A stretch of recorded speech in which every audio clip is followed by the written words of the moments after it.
Welcome, everyone, to the Mind Viking. I am your host, Eric Engberg. And if you haven't already done so, please subscribe to my YouTube channel by clicking on the subscribe button below. And while you're at it, please click on the little bell icon so you're notified anytime a new episode goes live. In this episode, I have as my guest, Mr. Kyle Tiggett. Discouraged by our mainstream media's barrage of around-the-clock coverage of headline stories, which Kyle feels do more to divide us rather than unite us, Kyle took it upon himself to take to the airwaves and spread his own message, one of unity, compassion, and the importance of self-love. Appropriately named Why Not Media Group, Kyle can be seen sharing his encouraging and uplifting message on both YouTube and Facebook. In this episode, Kyle and I will discuss the events in his life that led up to his decision to start Why Not Media Group, the impact he would like his message to have on those who choose to tune in, and we'll even talk about some of the pushback that he's gotten from viewers who surprisingly haven't completely agreed with the message that he's sharing. Kyle, welcome to the show. How you doing, man? I'm fantastic, Eric. Thanks for having me. I appreciate it. Yeah, absolutely, man. I'm excited. All right, man, let's dive right in. First, let's talk about Why Not Media Group. I love the name, but I dig the story behind it. So what compelled you to take action, start the show, and give us some backstory behind the name? Okay. So it was an idea I had probably 7-8 years ago. I want to say it was around presidential election time. And there was just a lot of divide as politics typically do with people being, whether you're Democratic or Republican. That's a natural divide right there. But when you have a president of color, it tends to divide, even more. So just a lot of hate was going around, and right around that time, my youngest son was fighting for his life, and I just, it gave me a whole different perspective on just life and what really matters. But I didn't act on it. So fast forward, I guess I'd say about 2 years later, I got the idea again for Why Not Media. And once again, for whatever reason, didn't act on it, wasn't sure how to launch it, didn't think I had any video or production skills or anything like that to start or launch something like that, and I just wasn't sure how to do it. And then finally, when our current president was elected, there was just a huge divide and just a lot of hate going around, and I just felt like the mainstream media and social media were just feeding off of that. And so I felt like someone had to do something. Someone had to put a more positive message out there. And I thought to myself, why not me? And then that turned into Why Not Media. And then Why Not Media was taken. So that's why I became Why Not Media Group.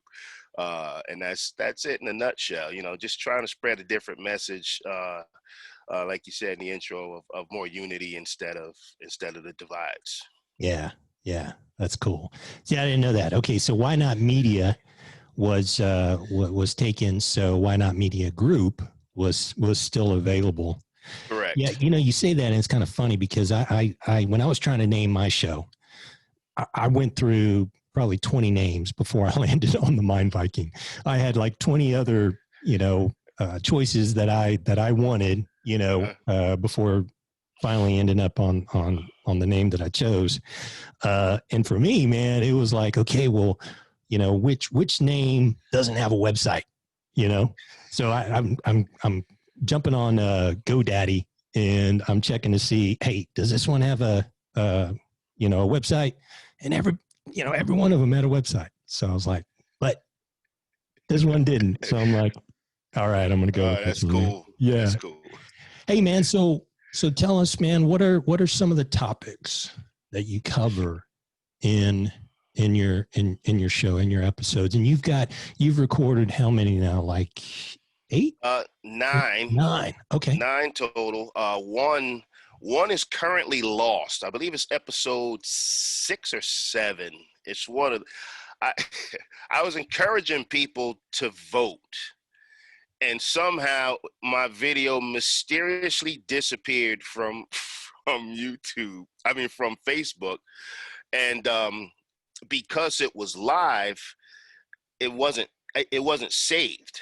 You know what I mean? So it wouldn't it wouldn't upload. Something happened, and it's literally lost right now. I can't find it. So I know if it was recorded, it's somewhere, but I got to get someone a little more technologically advanced than myself to find it, dig it up, so I can put it on the YouTube channel. Yeah. Well, hey man, when you become famous, man, then you'll make a ton of money off of the lost episode. That would be the dream. Yeah. Well, I'll tell you, man, it's not 6 or 7 because I was able to find 6 or 7. I wasn't able to find 8 or 9. Yeah. So okay, 8 and 9 are they should be on there unless I didn't upload them and I forgot. Shame on me, but I'll do that right after we get done here if it's not already on there. Yeah. Yeah, man, technology can be a booger, man. I know all about that. Hey, yeah. So tell us a little bit, man, what are some of the topics, man, that you're covering in your show? Well, the main thing is just letting people know that we're all human beings first. Just trying to break down,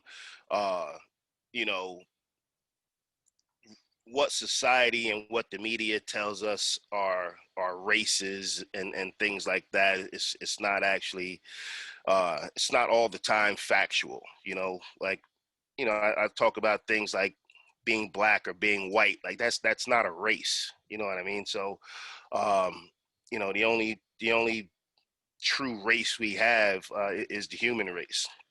And from there, just promoting what I call things that bring us together, unifiers.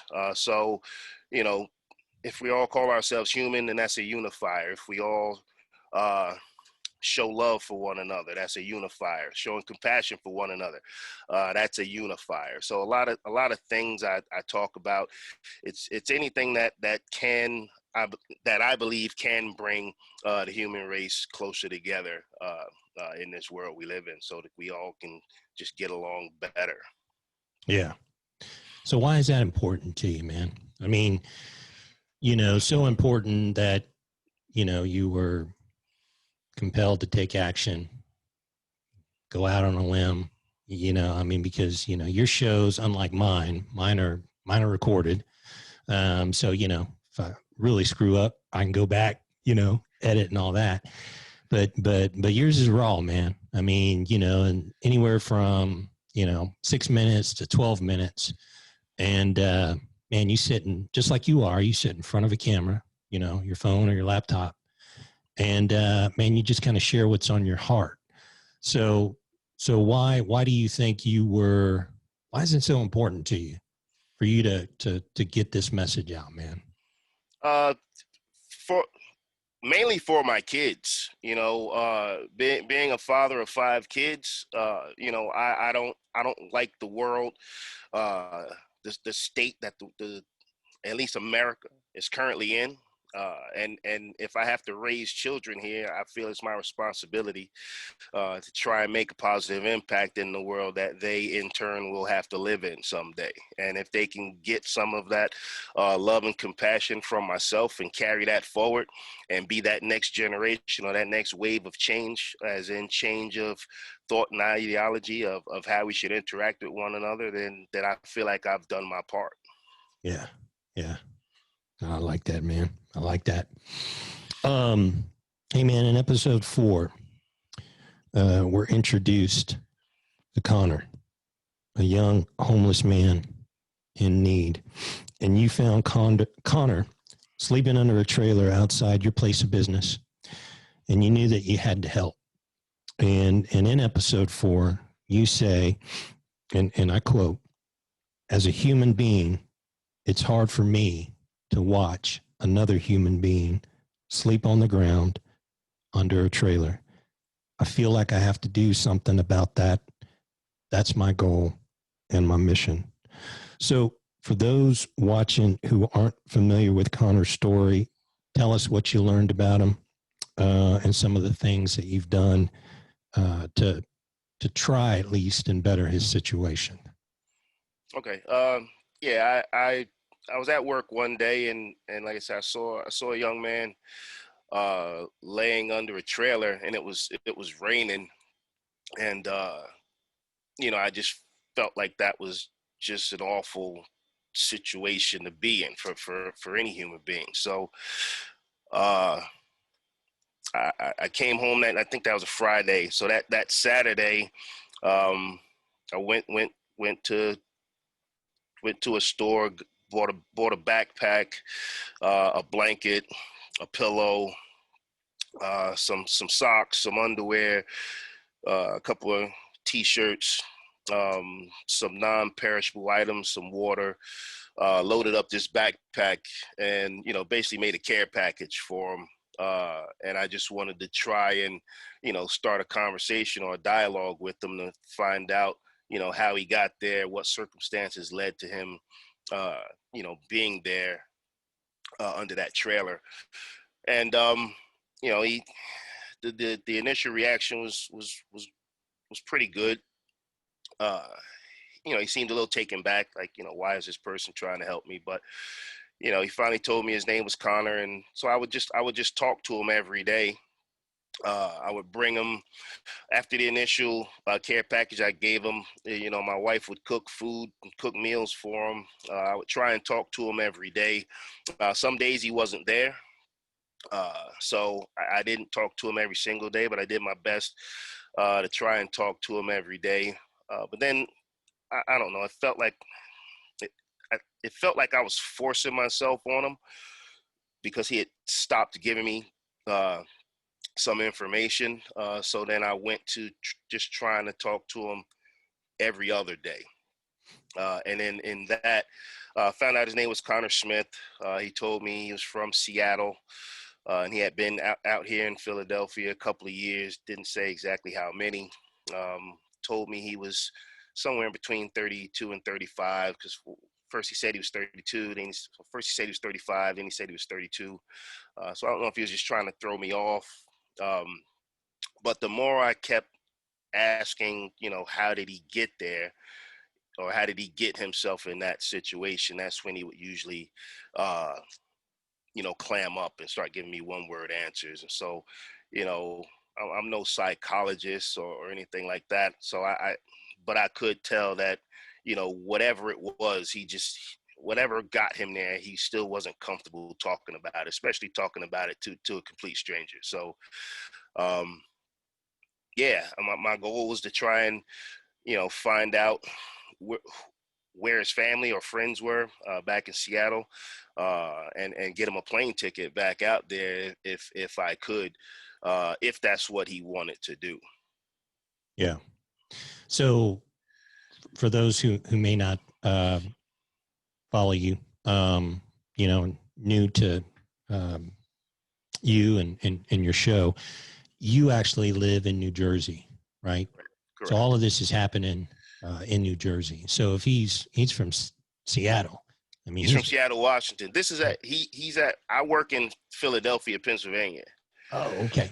Okay. Yeah. I live in Jersey, but I'm literally 5 minutes across a bridge. So I get to work in like 15 minutes. I'm in that part of South Jersey where it's real close. Gotcha. Okay. So yeah, it's not that far. Yeah. But that's still, man, that's a long ways to travel. So he's pretty far away from home. Pretty far from Seattle, Washington, definitely. Yeah. So you bought him some food. I know one episode, I know you got him some clothes and I think some of your viewers actually, helped kind of fund some of the items that you were taking to him. Yeah. And there was one episode where I know you had kind of I can't remember which episode, you had reached a little bit of a frustration point, you know, because it didn't seem like he definitely wanted what you were bringing him, but Mm-hmm. didn't really seem too receptive to really wanting help. And I know you were kind of grappling with that a little bit because, ultimately your goal is to help him and try to better his situation. Correct. So yeah, it almost felt like I was enabling him to remain homeless under a trailer. He was getting fed, and he was, getting, you know, clothing items and things like that. And but like I said, he had stopped giving me pertinent information, which would allow me to help him even further. Yeah. So whether it was, my wife jokes and says, well, when's he moving in? I said, well, that's not happening. I'm not going that far yet, but uh, um, if there was a way for me to, you know, get him I got him masks so that he could. I said, dude, if you need to go use a restroom or something, you can't go into places without a mask on. So I gave him masks, and so like I said, the goal was to see if he had any self motivation left to get himself out of that situation. Yeah. And at the time of that video that you're talking about, I hadn't seen that. I hadn't seen any self motivation to get out of that situation. It seems like he was content with being in that situation, and that's hard for me to grapple. That was hard for me to grapple with. Yeah. So when's the last time you had contact with him? Has it been a while? Yeah, only because and I won't give away my episode that's coming up. Okay. But yeah, he had an altercation with one of my associates that from my job, and so I, I've seen him once since then, but he's no longer under the same trailer. So I Okay. have an idea where I believe he is. I just need to confirm that, but I haven't. Unfortunately, I haven't seen him for about a week now. Yeah. Yeah. Well, man, the fact that you did anything, I think is pretty neat. And a lot of folks out there that uh, need a helping hand. And you know, the way I look at it is, man, you helped them for a little bit, and who knows, maybe someone else, Mm-hmm. may see him, may come across him some other location and decide, hey, I'm going to take care of him for a couple of weeks, Right. So Yeah. yeah, man. Um, hey, man. So episode 7, you start by saying this might get a little too heavy. You had just had a disagreement with your wife, and she was concerned about some of the topics you had been discussing on your show, and maybe felt that you were maybe losing sight of what your original intent was, which was to bring people together. And like any good smart husband would do, you admitted that she was right. Then you went on to say that that you had kind of finalized or congealed your message in that moving forward, it was going to be human lives matter, not Black Lives Matter or even all lives matter, but human lives matter. And then you gave an example of what you meant by pointing to 2 recent headlines: the George Floyd incident, a Black man who was killed by a white police officer, and 5-year-old Cannon, a white child who was fatally shot by a Black man. So, pointing to these 2 tragedies, why human lives matter and not Black Lives Matter or all lives matter. Because if you go with because if you go with one or the other, once again, to me, it's a divider.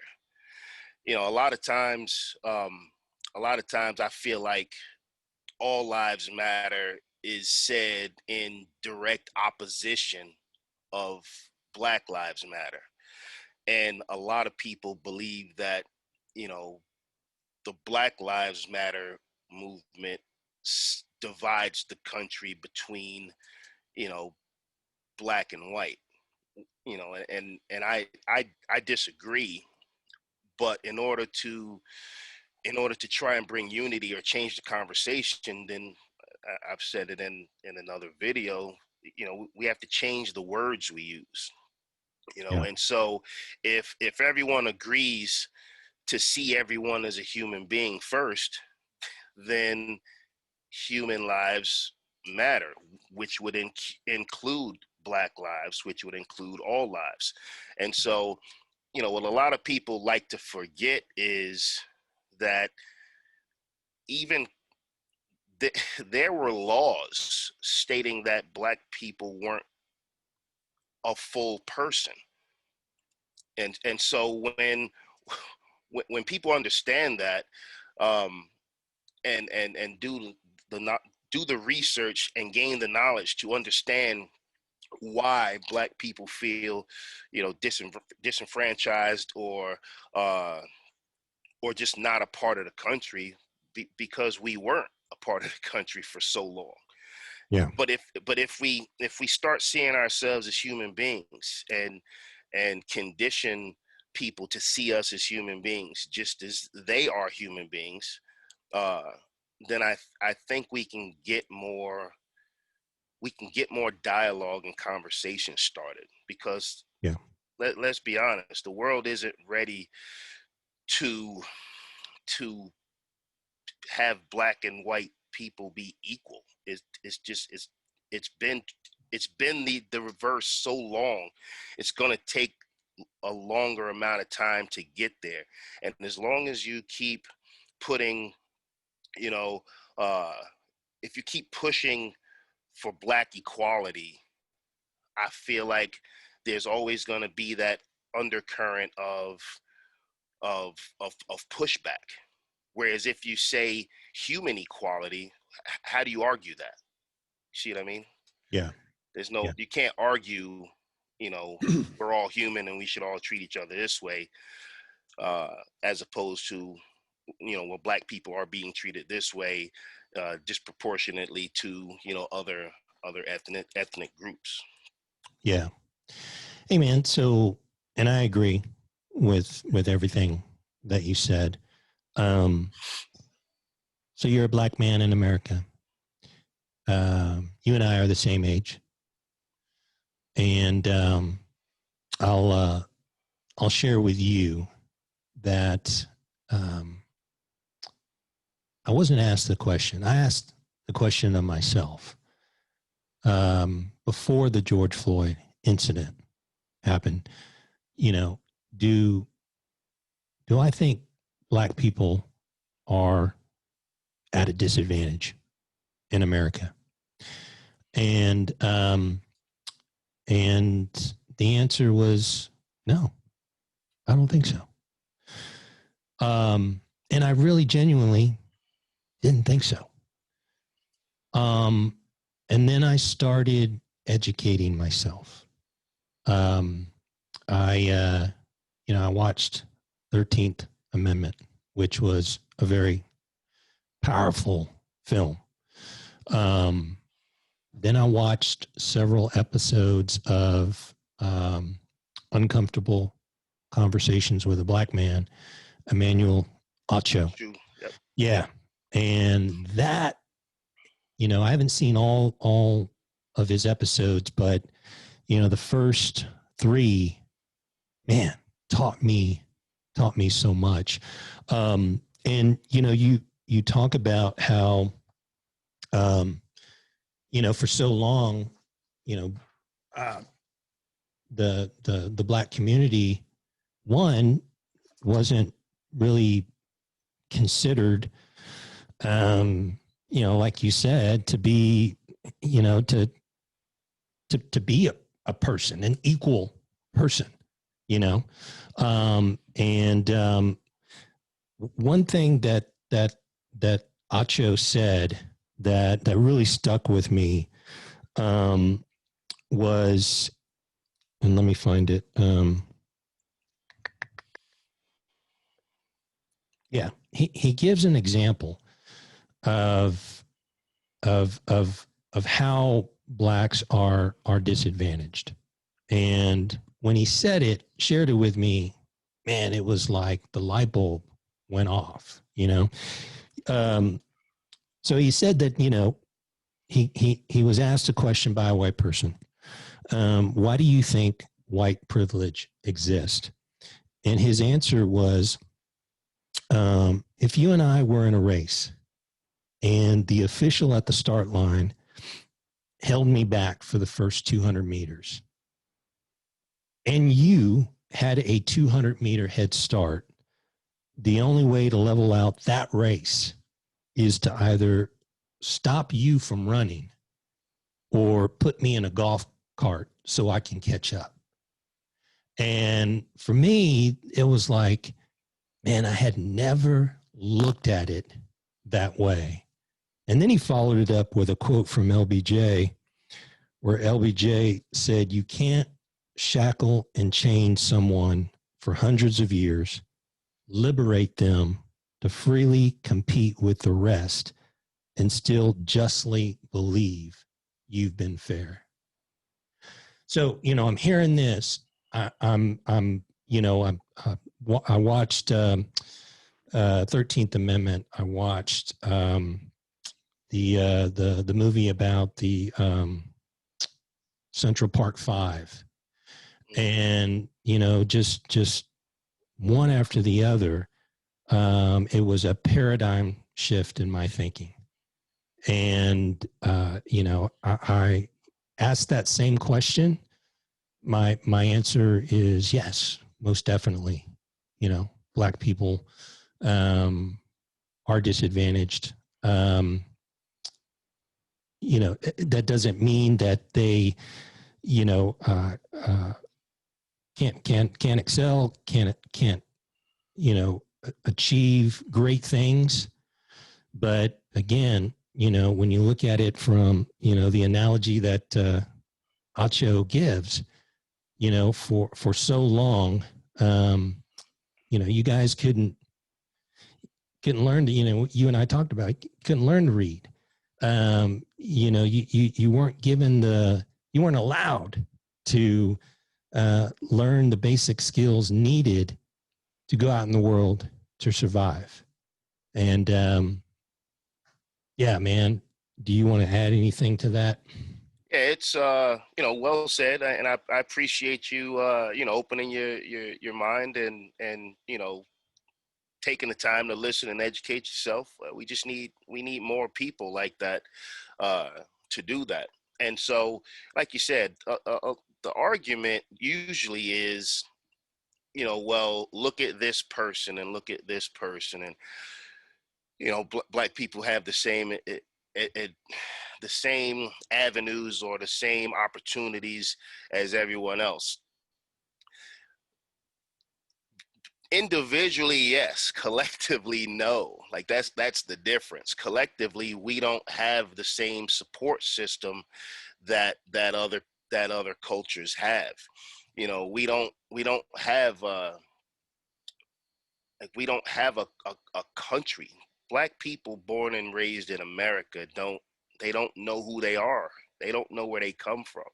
They don't know what part of Africa they're actually from. Now I know with this, you know, the whole 23andMe and all of those all of those uh, DNA sites and stuff, you can find out. But how do you find your people, your family? You know, when you know slave owners, you know, basically took all of that from you. They took your names from you. They took your heritage from you. They sold you off between plantations and broke apart families. So we'll never truly know who our families are because there's no records of that kind of stuff. It's a lot of you know, I only know my own heritage back to my great great grandmother, whereas I know people who can tell you the first person that ever came across on a boat and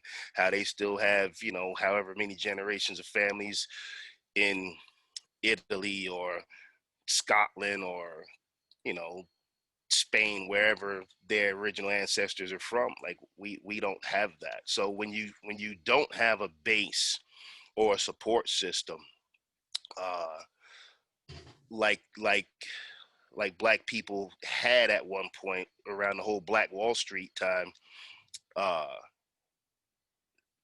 then they burned it down. They literally ransacked the city and burned it down because the country didn't want that. The country didn't want black people to be self-sustained.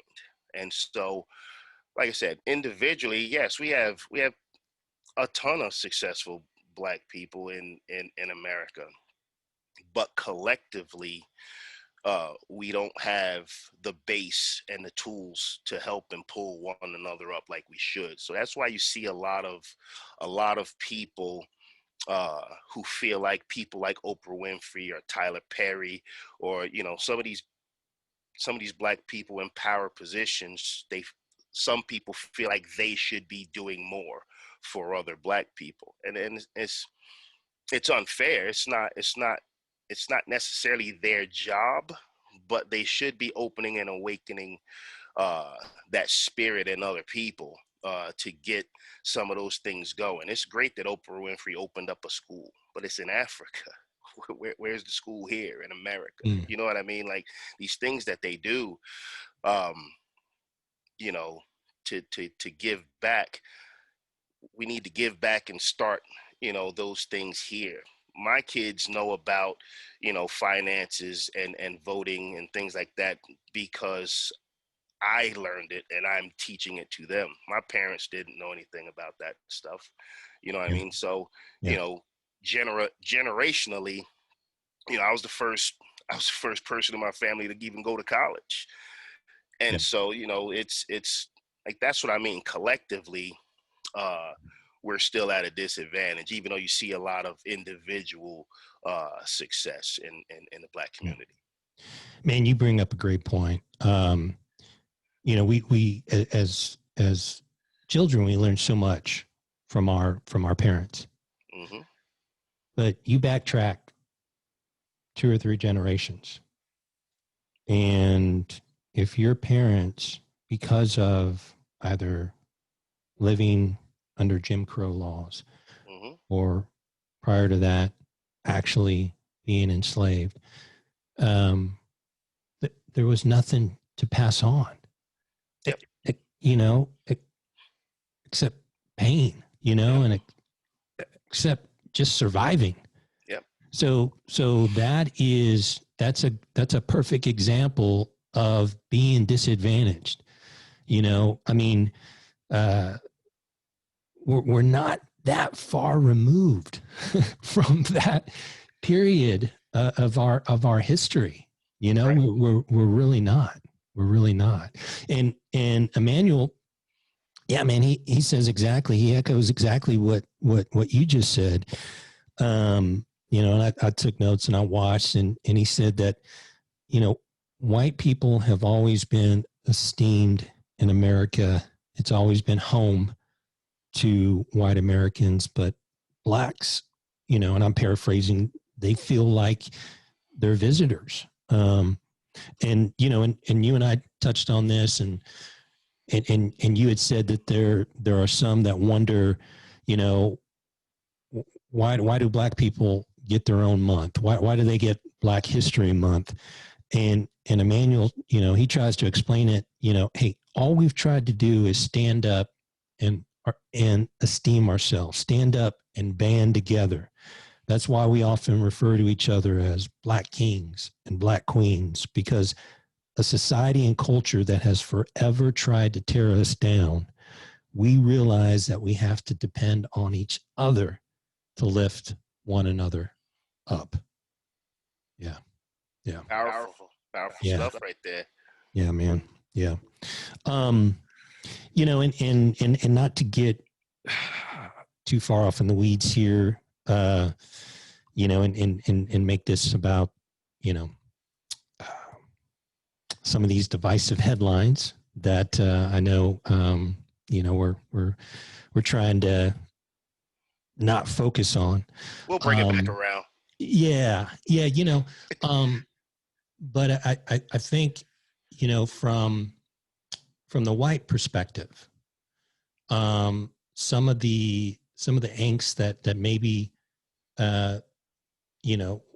white people or people not of color have felt here lately is that it seems like there are some who now make them feel guilty for being white. And I think there's, I know that there are some that support Black Lives Matter, and there are some who support it, but really haven't taken a deep dive into, maybe what there are some within the organization, what they stand for, what they want, and you have those who look at Black Lives Matter and go, yes, if we're talking just Black Lives Matter, just the name, just the slogan, I'm 1,000% behind that. But I know too much. I've done too much research, and there's some things that that I've learned about the movement, or those maybe for lack of a better term, with extremist type views that, hey, I don't agree with, Right. And so, man, it has just caused this divide. And I think for a lot of people, they hear Black Lives Matter, and they don't like it, Right. And it's not that they don't like Black people. And I think you're 100% correct. I think all lives matter. I think you nailed it, man. I think that is kind of in response to Black Lives Matter. It is like in opposition of Right. Black Lives Matter. Hey, what about all lives? All lives matter, Right. So, yeah, man. No, I'm glad. Yeah. Did you want to add something to that? No, I mean, like I said, it's, and that's where, like I said, it comes full circle. If we get away from trying to make people feel guilty about being born, or if you're born white in this country, then you're born white in this country. You're not any better or worse than anyone else. If you're born Black in this country, you shouldn't feel like you're better or worse than anyone else. Like that's where I would like for this thing to be, and for it to go, and realize that we're all human beings. If we treated each other like human beings, then, some of the quote unquote ignorance of Black people could start being, or start eroding away. It's not that uh, you know some of the cliches. Black people can't lead. They don't take care of their stuff, so they don't want them in their neighborhood. They're savages. Like all of that stuff. It's just lack of knowledge and education, and knowledge of self, and no, like when you live somewhere where you're constantly told you're being, I tell parents now, I could be in a mall or something, and I see a parent say, you're bad. Like, don't tell your kid they're bad. Once they understand what that means, then you're the person that's supposed to love them. If you're telling them they're bad, what do you think they're going to grow up to think? And so I don't teach my kids that they're bad. That's not nice, or that's not the right way to act, or that was a bad thing to do. But I'll never tell my kids they're bad. And so, and the whole thing is, like, that's what I mean about, hold on a second. Yes, Snickerdoodle.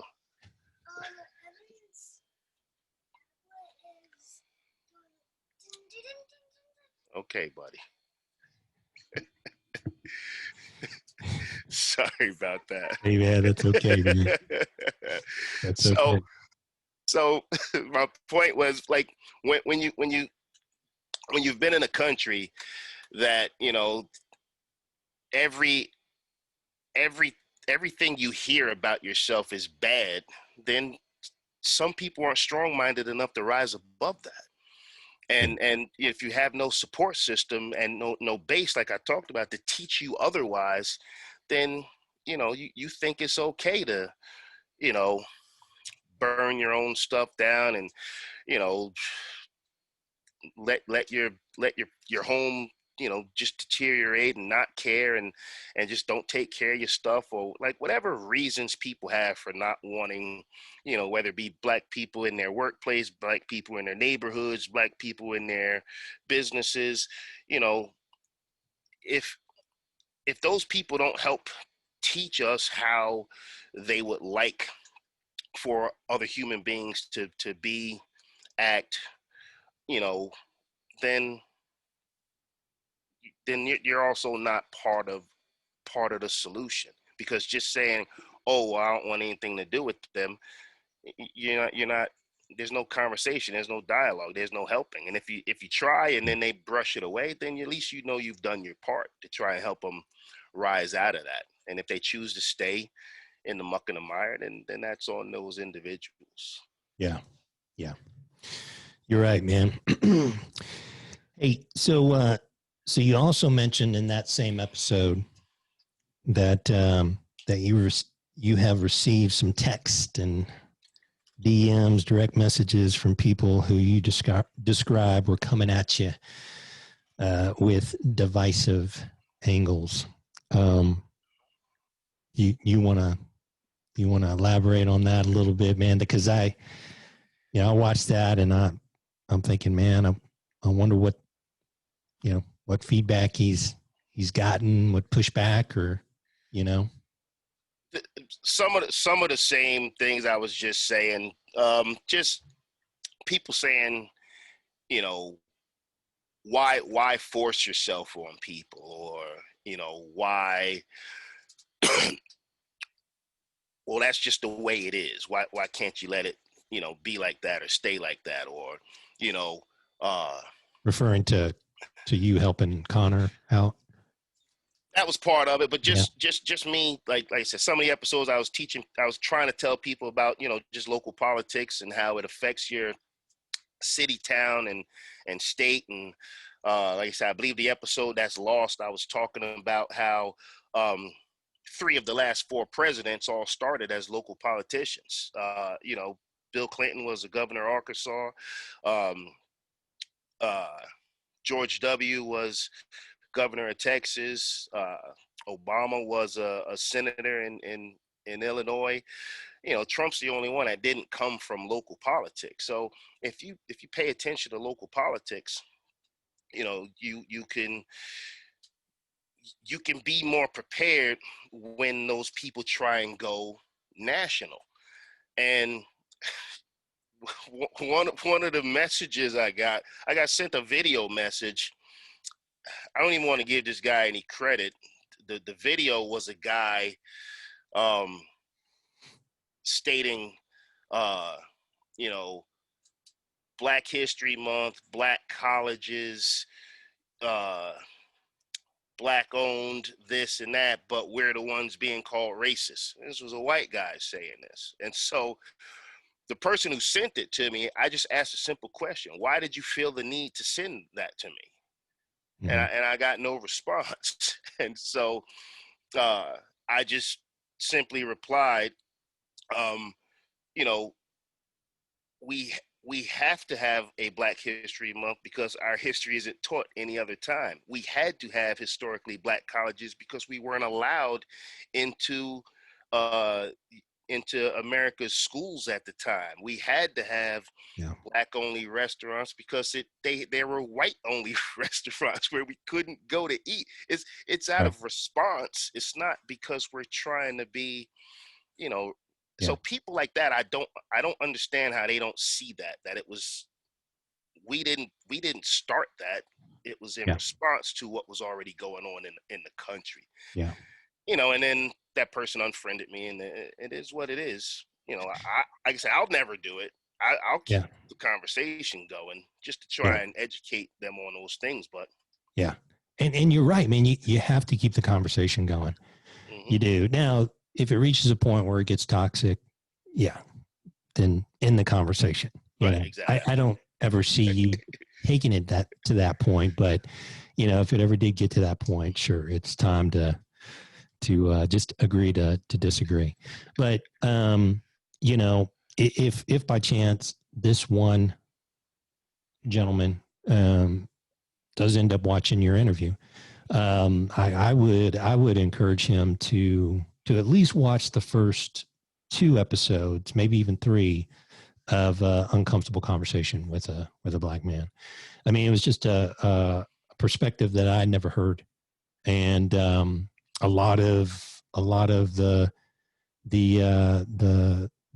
questions that or a lot of the answers to the questions that I had, man, Emmanuel he just lays it out there, know, and not to speak about something that obviously is very sensitive, but he talks about the N-word, and one question that he's asked is, hey, why can you guys call each other that, but we can't, we being white, and he explains the reasons why, and he explains the reasons why that blacks call blacks that.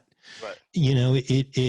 And I'll try to just quickly explain that, the word meant so, it had such a horrible meaning to it that the Black community took this word that caused so much pain, and they turned it almost into a term of endearment within the Black community. Right. It'll never be seen as a term of endearment outside the Black community. But, it's almost like facing your greatest fear, something you're so terrified of, then you embrace it. Right. And that's what it kind of seemed like to me that he was trying to say. It was like, it was such an ugly, hateful word, when it came from that direction, we just embraced it, right. And it was like, okay, that makes sense. Yeah. So I would encourage that guy to, maybe check it out. Hey man. Yeah. So he popped in a second ago. Let's talk about your little snickerdoodle, your son, Kaiden. So Kaiden, who is now 7 years old, was born premature at just 23 weeks. He was given only a 7% chance to live, which he obviously beat those odds, but not without some serious ongoing complications. In his 7 short years, little Kaiden has had to endure 15 blood transfusions, 4 throat surgeries, 2 eye surgeries. So, man, seeing your child go through all of that pain, suffering, man, it must have been hard for you and your family. What did it teach you, and how or where did you find the strength to get through it?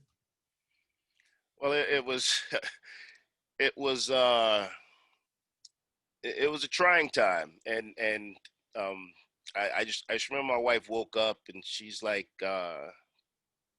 something's wrong, and she was bleeding. She was bleeding, and so we went to the hospital, and the doctor came in and he said, the baby's coming now. Like your cervix isn't strong enough to hold the child any longer. The child's coming now. So he started going through his his doctor speak of, statistics and if this and if this and if this and if this, um, and he recommended that we terminate the pregnancy. Yeah. And I immediately said, well, my wife just broke down and started crying, and I immediately said, no, that's not my choice. And so he looked at my wife again. I said, don't look at her, look at me. She's in no position to make this decision. I said, so I'm telling you, it is Kaiden's choice whether he wants to be on this planet or not. I said, it's not my choice. It's not her choice. It's his choice. I said, and we're going to give him that choice. So I need you to do whatever you can medically to make sure that he has the best chance. Yeah. That's when he started giving me the odds and told me that. And at the time, my mom was still around. And so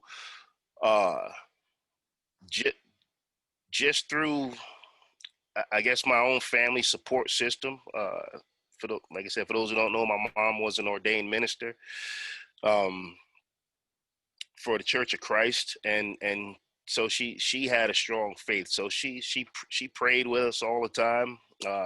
I prayed that Kaiden, his spirit be heard, and if he's meant to be here, then he'll be here. And that's what got me through. And it helped my wife, because my wife's Cambodian, and so religiously she's Buddhist, or she was Buddhist, and they don't necessarily believe the same things as Christians. So she was looking at it solely as like, medically, he's just not gonna make it. Why are we doing this? I'm like, because there's more to this world than just medical, things and stuff like that. You got to have some type of faith in something. I said, so as long as he's got a heartbeat, he's a person, and it's up to him to whether he's going to make it or not. So, Yeah. Like I said, family is what got me through. Just grinding out at work, and trying to take my mind off it for the time I was at work. That helped a lot. But I guess the thing it taught me the most is two things, really: human spirit, and that all we truly have in this life on this planet is family and other human beings, and that connection. Because ever since he made it through those first stages, and once we finally brought him home after 7 months in the hospital, the first day he came home, like, my entire world the focus just changed. I like I was kind of saying to Tracy, I was no longer that angry black man, like mad at the world because I was born with a disadvantage in this society. It was all about, you can make your own way despite the odds, and that's what Kaiden's birth taught me as an adult. Like, you can do whatever you want to do despite the odds in front of you, if you're willing to just go all in for it and attack it, and whatever it is. So I started grinding at work. I started eating a whole lot better, and just my whole outlook on life just changed. I didn't have time for negativity and people that weren't about anything or trying to move forward with their lives and things like that. And like I said, that was around the time that whole why not media thing was in my head, because it's like, why can't I beat the odds like my son did? You know what I mean? Why can't I, move forward in this life, in this country, as a black man? All those obstacles he overcame just to be here. I don't have any of those disadvantages, physically. And so if he can do it, then I can do it. Yeah. Yeah. That's cool, man. That's cool.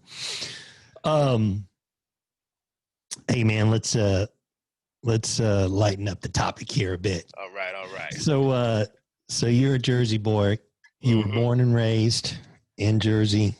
And when it comes to football, you would think that you would, likely sport the royal blue of the neighboring New York Giants, or maybe the Gotham green of the New York Jets, but not you, man. You don the silver and black of the now Las Vegas Raiders. Yes, sir. You got something like 80 Raider hats, man. We see a different one on every episode, man. So why the love for the Raiders, man? Just as a young, impressionable kid, my dad wasn't a football fan. My dad was strictly baseball, or primarily baseball. He loved the New York Mets. I'm a New York Met fan because of my dad. But I remember one of the first football games I remember watching with my dad was the Pittsburgh Steelers versus the then Oakland Raiders. And always the Oakland Raiders, man. Always the Oakland Raiders. In heart, yes. Yeah, I'm a Raider fan too, man.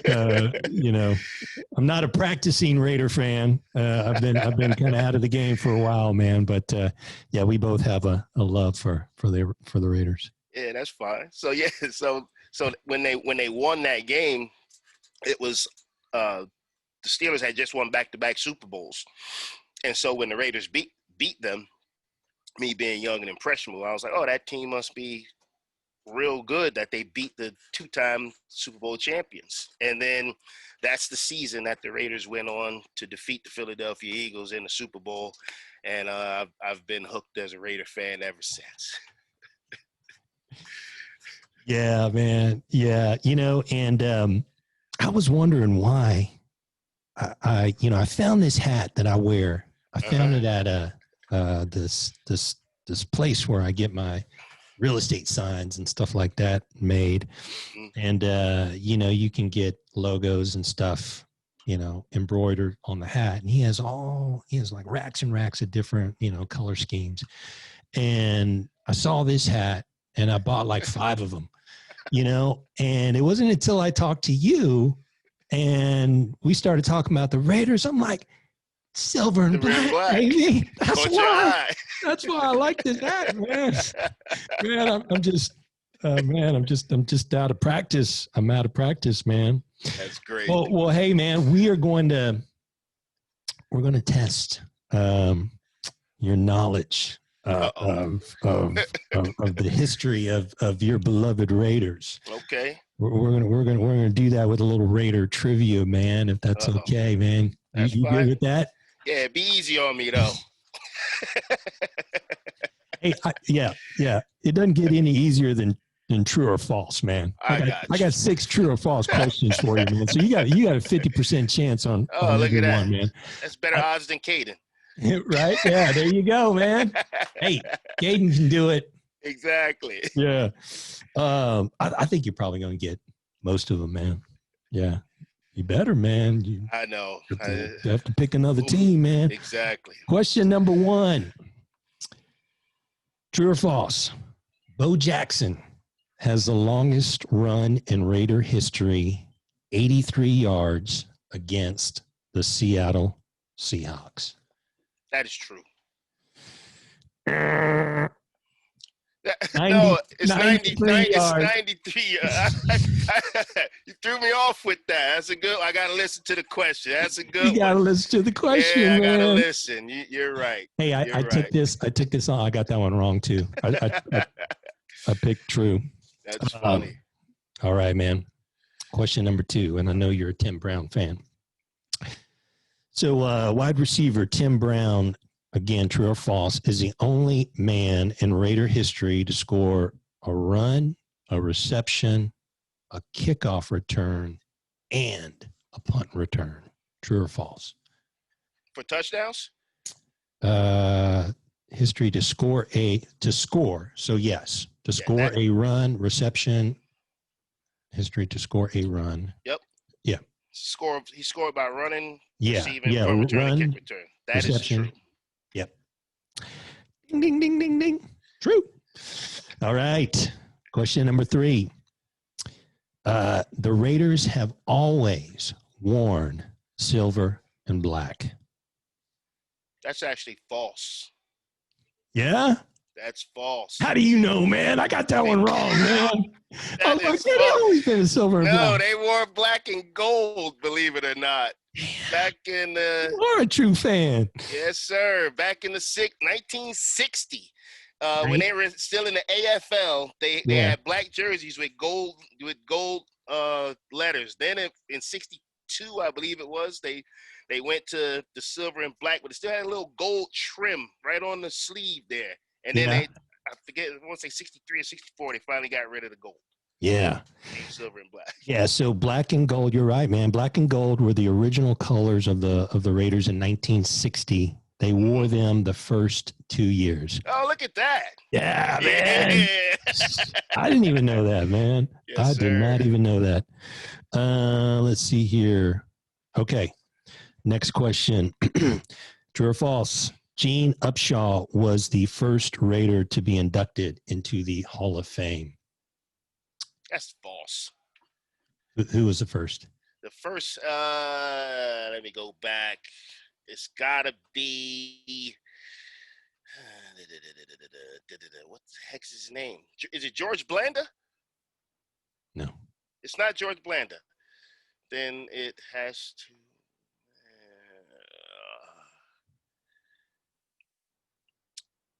I don't know. Jim Otto. 1980. Yeah. But you still got it right, man. You still got it right. It was false. Yeah, it was false. All right, next question. True or false? 2 Raiders have been named NFL MVP since its creation in 1971. Ken Stabler, the Snake, 1974, and Marcus Allen, 1985. Is that a true or a false statement?